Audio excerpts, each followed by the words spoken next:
і як радком червоним порозною. Мядяный конь ішов одвічним кругом, за князем сонцем повній княжном.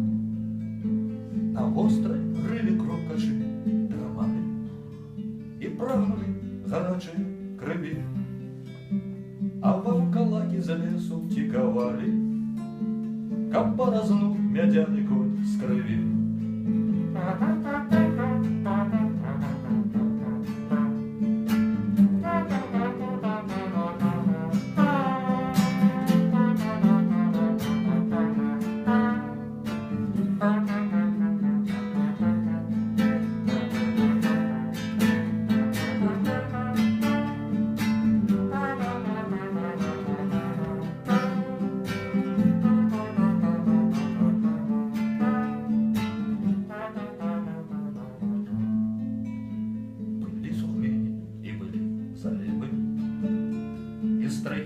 Як привіді плели, тады олені, кромкачі і дереви, та островов свой родовод вели.